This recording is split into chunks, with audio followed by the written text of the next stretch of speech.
so before we get into the install, I want to show you the lights. So this is, as you can see from the sky, kind of duskish, I suppose. The sun's about to set. So you can see that it's a super pin sharp image.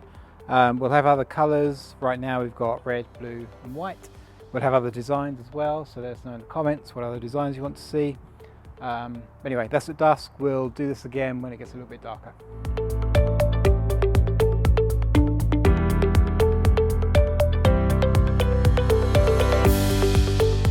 Okay, so you've seen them on the car, so let's do a quick what's in the box. Not much as it happens. So this is our latest generation of puddle lights. We've been making these since 2014, so close on 10 years. So what makes these different? So we finally integrated the power pickup, or the pigtail as we call it, into the lights, so it's one less component from our perspective. Also makes it easier as well. The reason you have this is the cables, the power supplies, especially in some of the earlier Model 3s and Model Ys, is super tight or super short. So this just helps you get a good, or it makes it easier to plug it in. We have this aluminum heatsink or aluminium heatsink. So this is important. Obviously it dissipates the heat from the bulb. We use a very efficient Samsung SMD, surface mounted diode. So it's very bright, but it still generates heat. So although it's minimal, we want to get that away from the light. So this helps bleed out the heat. It's very effective at doing that. And then the actual assembly of the light. So we use a glass lens with laser etching. So the glass starts out black. We etch out the logo or whatever it is, and that's the image that's projected. It's called a gobo. This is very different to the $20 puddle lights you'll find on Amazon and eBay and so on. They use a plastic lens that's inkjet printed. The quality is very low.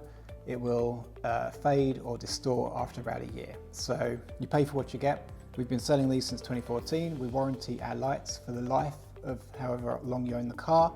So we do know what we're talking about, and we would be stupid to sell a product that doesn't last. So that's why we kind of put a lot of time and effort into this. When you take it out of the box, you've got a left and a right, so pay attention to that. Otherwise your logos will be the wrong way around. You can rotate them if you need to using the barrel. It's not very easy though, so just use the right ones. So now we will get to the car and get them installed. All right, so we're going to install the puddle lights in our Model Y. The only tool you need something to remove the factory bulb. We do sell a couple of options. This is a spudger. It's useful for everything. It's strong. And we also sell just a broader trim removal kit, which is about 15 bucks. So they'll both be linked on the product page. It's up to you. You can use a flat blade screwdriver as well. We don't really recommend it because there's a chance you'll crack the bulb as you remove it, but you're not going to be putting that bulb back in, so not the end of the world. Just be sure to put a little bit of masking tape or painter's tape, kind of where you're using to pry against the trim so you don't scratch the trim, but not a big deal. And then the one important note is you need to lower this window before we start installation. It'll just avoid any issues. So I'm just going to do that. If you forget to do that, there's a chance that when you pop the bulb out, the whole door kind of grounds through that bulb circuit for some reason. So it causes an error to appear. It resets itself as soon as you plug a new bulb in, so it's not a big deal. But there's a chance that the window will be in the wrong position. You'll close the door, it'll hit the frame here because the window hasn't dropped, and it just causes an issue. So to avoid all those problems, just lower the window before you start. All right, let's get on with the install. Okay, so now you join me on the ground by the Model Y door. This is the driver's side.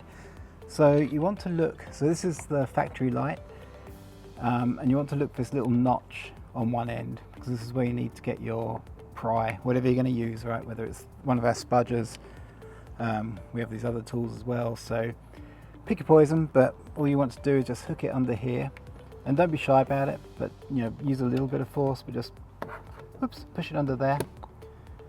And then this one came out actually pretty easy, but if it doesn't come out too easy, then just give it a little twist. That normally does it enough.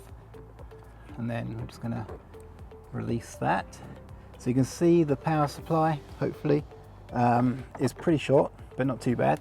So you want to push down on this little tab here. Now Tesla has used various versions of this connector over the years, but they're all fundamentally the same, and there's always a little release clip. So you can either push in there if you've got a small screwdriver, or we're just going to push here. Don't forget we already have the window down. Then we just grab one of the bulbs, grabbing the left bulb, It's marked on the box, it's also marked on the bulb as well. We're just going to push that on instead.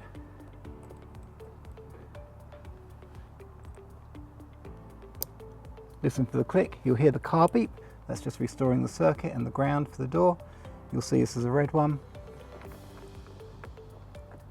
And we're just going to push that in there, like so.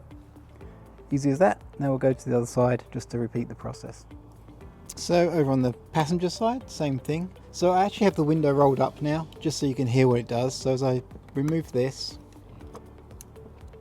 and unclip it, you'll hear the window move up. Maybe you did, but the window did move up. So if I close the door now, it would hit the trim. So that's why we roll the window down as we're installing the puddle lights.